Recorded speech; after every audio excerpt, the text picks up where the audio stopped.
Hola a todos de nuevo, bendiciones. Aquí estamos preparando y listos.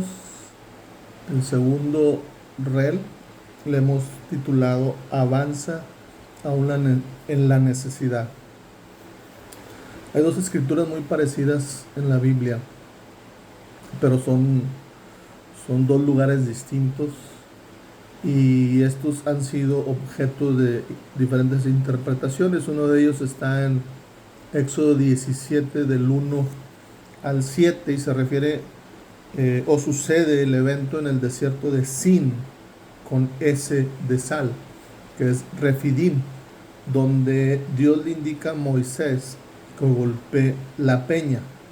La otra está en Números capítulo 20, versículo del 1 al 13, y esto sucede en el desierto de Sin, con Z, que es Cades. Ahí es donde Dios le indica a Moisés que le hable a la peña. Y quiero darle lectura a esta referencia bíblica de Números 20, del 1 al 13. Llegaron los hijos de Israel, toda la congregación, al desierto de Sin en el mes primero, y acampó el pueblo en Cades, y allí murió María, y allí fue sepultada. Y porque no había agua para la congregación, se juntaron contra Moisés y Aarón, y habló el pueblo contra Moisés diciendo: ojalá hubiéramos muerto cuando perecieron nuestros hermanos delante de Jehová. ¿Por qué hiciste venir a la congregación de Jehová a este desierto, para que muramos aquí nosotros y nuestras bestias?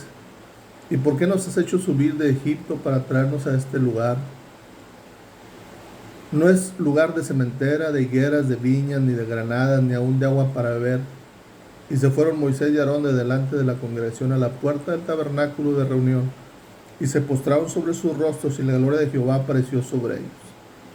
Y habló Jehová a Moisés diciendo: toma la vara y reúne la congregación, tú y Aarón tu hermano, y hablad a la peña a vista de ellos. Y ella dará su agua, y les sacarás agua de la peña, y darás de beber a la congregación y a sus bestias. Entonces Moisés tomó la vara de delante de Jehová, como él le mandó, y reunieron Moisés y Aarón a la congregación delante de la peña, y les dijo: oíd ahora, rebeldes, os hemos de salir, os hemos de hacer salir agua de esta peña.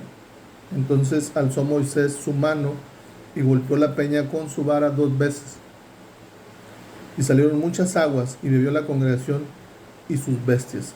Y Jehová dijo a Moisés y Aarón: por cuanto no creíste a mí para santificarme delante de los hijos de Israel, por tanto no meteréis esta congregación en la tierra que les he dado. Estas son las aguas de la rencilla, por las cuales contendieron los hijos de Israel con Jehová, y él se santificó en ellos. A esta historia que acabamos de leer se le conoce como la séptima queja del pueblo de Israel. Después les voy a compartir en algunos reels cada una de las 7 quejas del pueblo de Israel. Pero el día de hoy seguimos compartiendo sobre leyes, sobre verdades y sobre principios espirituales.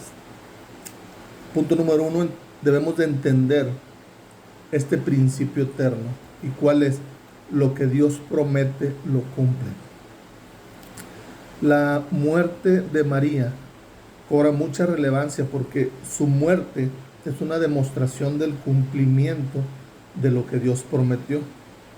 Después de la misión de los 12 espías, Dios castiga al pueblo y le dice que la generación que rechazó entrar a Canaán morirá en el desierto, y una nueva generación entraría en su lugar. Esto demuestra que Dios no hace excepción de personas, y que después de la rebeldía y la poca fe, solamente Josué y Caleb serían parte de esa generación de conquista. Porque incluso Moisés, el gran caudillo, el gran general, el gran líder, no entró en la tierra prometida. Cuando nosotros estudiamos la vida de María, descubrimos que fue un gran ejemplo. Ayudó a Moisés a través de su liderazgo, de su servicio de adoración en el tabernáculo, pero el incidente de su rebelión dejó su vida marcada. Y repito una vez más, como en el reel anterior, lo que siembras cosechas, es decir, nuestras acciones traerán consecuencias. Ahora sí, regreso un poquito a la historia en el desierto, cuando el pueblo tiene sed. Punto número 2, hay una necesidad, es una necesidad real. El pueblo de Israel tiene necesidad, tiene sed. Pero el reclamo del pueblo era en incredulidad y una mala actitud, es decir, rebeldía. Y algo impresionante está sucediendo, porque la antigua generación está influenciando a la nueva generación, y esta puede llegar a dudar de Dios. Por lo tanto, en nuestra actualidad debemos de tener mucho cuidado con lo que hacemos y con lo que hablamos, porque de alguna manera estamos influenciando a la siguiente generación. Y también lo mencionamos la semana anterior como un principio, como una verdad. Nuestras acciones deben de estar alineadas siempre a las Escrituras. Y note lo siguiente: la necesidad se presta para la rebeldía. Hay soluciones, diga conmigo, soluciones. Voy a poner un ejemplo: orar para que Dios nos cuide. Sin embargo, esto es comodidad. Ojo, no quiero que se me malinterprete lo que estoy diciendo. No digo que no debemos orar. Es importante orar. Y por algo se empieza. Por ahí se va a empezar. Dice la Escritura en Ezequiel 22:30: y busqué entre ellos hombre que hiciese vallado y que se pusiese en la brecha delante de mí, a favor de la tierra, para que yo no la destruyese, y no lo hallé. O Segunda Crónicas 7:14: si se humillare mi pueblo, sobre el cual mi nombre es invocado, y oraren y buscaren mi rostro, y se convirtieren de sus malos caminos, entonces yo oiré desde los cielos y perdonaré sus pecados y sanaré su tierra. Es importante orar, es fundamental, y por ahí se empieza. Dios busca y no encuentra. Entonces la iglesia tiene que orar. No quiero que malinterpretes, pero a veces esto es comodidad. Necesitamos hacer otra cosa. ¿Y esto qué es? Estamos en una temporada en donde la iglesia necesitamos activarnos compartiendo el evangelio del reino sin dejar de hacer lo otro.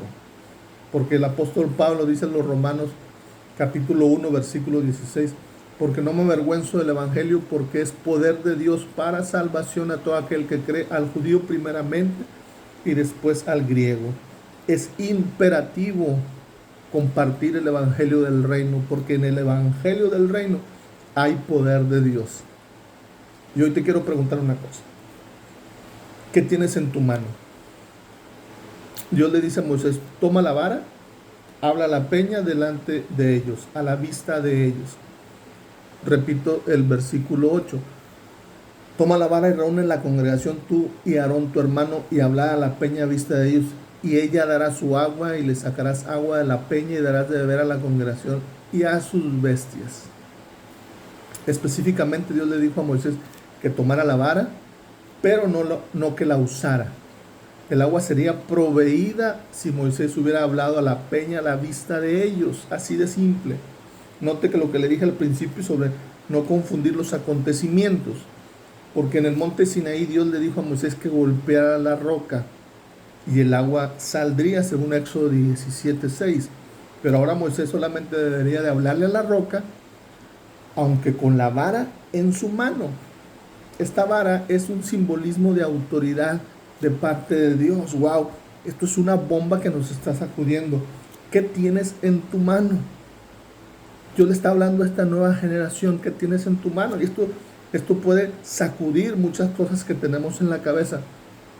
¿Acaso no entiende las instrucciones que Dios nos está entregando, que Dios nos está dando?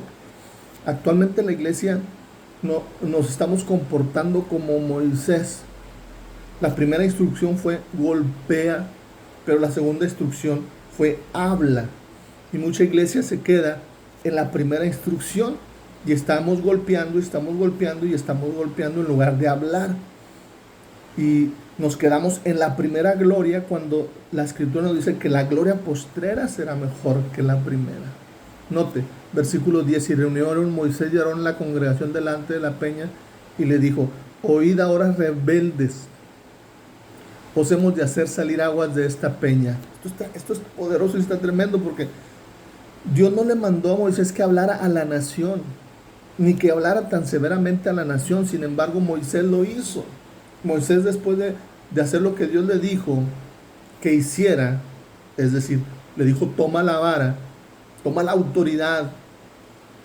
Moisés hizo algo que Dios no le había dicho que hiciera. Dios le dio la instrucción, que tomara la vara, que tomara la autoridad, pero Moisés hizo otra cosa que Dios no le dijo, que sermoneara a la nación, que exhortara a la nación. Y este es un rema que Dios ha traído para ti en este día. Dios va a usar cada instrumento imperfecto. Y el hecho que Dios use a alguien no es evidencia para nosotros mismos o para el pueblo que está realmente bien delante de Dios o es de acuerdo con el corazón de Dios. Recuerda, aprobar o aprobación no es lo mismo que asignación. Y quiero cerrar con lo siguiente. Dios traería con Moisés una instrucción. Dios le dice al pueblo, ¿cómo te puedo explicar? Dios iba a tratar con Moisés de alguna manera. Y todos sabemos, Moisés no entró a la tierra prometida. Pero el pueblo necesitaba agua. Así que el agua fue proveída. Moisés pudo haber llegado lejos pensando que hizo bien. Y el pueblo tal vez pensó que hizo bien. Tal vez Moisés y el pueblo dijeron, esto funcionó. Pero, diga conmigo, pero lo que funciona no es la mejor medida para lo que está bien delante de Dios. Lo voy a repetir. Lo que funciona no es la mejor medida para lo que está bien delante de Dios. Algunas cosas nunca cambian, especialmente en el desierto. En el desierto falta agua. Todavía hay falta de agua. Pero Dios siempre ha proveído, siempre ha provisto agua. Entre el pueblo de Israel, a través de su travesía, nadie había muerto de sed. Y realmente es una lástima que los milagros en el desierto no resultaron en una fe firme de que Dios les iba a suplir una vez más. Y después de casi 40 años, todavía estaban pensando en Egipto. Yo te pregunto a ti en este día, ¿qué haces en tu desesperación? El pueblo se juntó en contra de Moisés y Aarón y protestaron y culparon a Moisés por estar en ese lugar seco. Estaban desilusionados, sedientos, desesperados. Les parecía mejor morir. En la actualidad, nosotros somos algo diferentes. Les pregunta, ¿somos algo diferentes? En situaciones desesperadas, ¿es tan fácil para nosotros olvidar la fidelidad de Dios? ¿Estás decepcionado por tu pastor? ¿Estás decepcionado con Dios? ¿O estás decepcionado por algún líder que no cumplió con sus promesas? ¿Has aprendido a diferenciar entre las promesas de Dios y las promesas que los hombres pueden hacer a la ligera? ¿Tienes miedo de lo que te pueda pasar a ti o a tu familia o a tu ministerio? ¿Estás en un lugar horrible en este momento, en un desierto? ¿Crees que Dios aún te llevará a un lugar con higos, viñas y granadas? La gente desesperada tiende a reunirse en oposición y rebeldía. Le hace la vida difícil a los demás. En el reel anterior hablábamos de obediencia a la autoridad.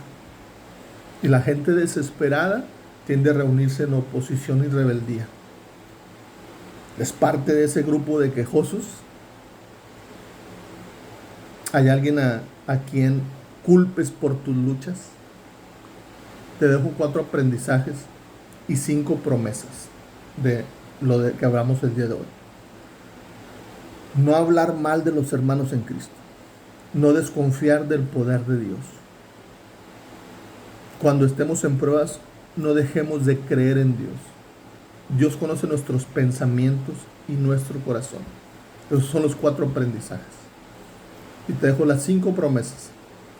Dios te ayudará siempre y no debes de temer. Dios te recompensará en grande, ten un poco de paciencia. Dios terminará todo lo que comenzó en tu vida, no te rindas. Dios te dio el poder para vencer toda adversidad, tienes la autoridad en tu mano. Y 5ª promesa, Dios está contigo todos los días, Él es tu guardador. Aleluya. Lo que hoy enfrentas no es tan grande como la fuerza que Dios puso en tu interior. No es más grande que la fe que hay en ti. No es más grande que el poder de Dios. Nadie te vencerá. Dice Isaías 43:2, cuando pases por las aguas profundas, yo estaré contigo. Cuando pases por ríos de dificultad, no te ahogarás. Cuando pases por el fuego de la presión, no te quemará. La llama no te consumirá. Levanta tu rostro. No eres víctima. Eres realmente vencedor. Eres indestructible. Eres inquebrantable. Así que avanza aún en medio de la necesidad. Que Dios te bendiga y sigue adelante.